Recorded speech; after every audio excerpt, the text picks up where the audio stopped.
What's the difference between Made in America and Assembled in America? Well, let me break this all down for you. Made in America is exactly what it sounds like. The Federal Trade Commission outlines that to earn the label Made in the USA, all or virtually all of the components, including labor and manufacturing, must occur in the United States. However, they do not really provide an exact percentage amount. Assembled in America is that the final product is put together in the US, but most of the parts come from other countries. And obviously, that comes at a cost. It's not rocket science. Ford Motor Company builds the Ford Maverick in Mexico because it's just cheaper. This administration is shifting tariffs. They really want focus to be in the United States. There's going to be a plus and a minus to that, right? Do Americans want to go work in auto manufacturing facilities, or do they want to work a corporate job? It is building a stable economy here in the US when we control what we build. So if you want a Made in America car, would you actually get that from an American-born company? We'll take one of the big three automakers in the US, Chevy, and compare that to a non-American company, Honda. They're based in Japan. First up, let's check out the Honda Passport. Now, this is actually a full-size SUV,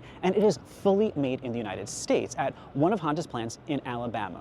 The price range for this is between $52,000 to $55,000, but here's the thing. Since it's fully made in the United States, it would be exempt from Trump's tariffs. But how does this compare to a Chevy? How American is it? Well, turns out the Honda Passport is more American than the Chevy Blazer, and that is because this car is mostly produced with parts from Mexico. So the price for this one, the highest end, is under $50,000. But if the tariffs do go into effect, you most likely will be paying more. The tariffs may not necessarily impact the car manufacturers, but rather the car dealer and trickling down to you, the consumer. The dealership sets the cost, not the automaker. Manufacturer's suggested retail price, suggested being the key word, is what they recommend the price being, but you can adjust that price. You can negotiate that price. Understanding the tariffs really comes down to your own pocketbook. Is it going to impact you on a daily basis? A 25% tariff on a cup of Starbucks isn't going to impact you, but a 25% tariff on a car is.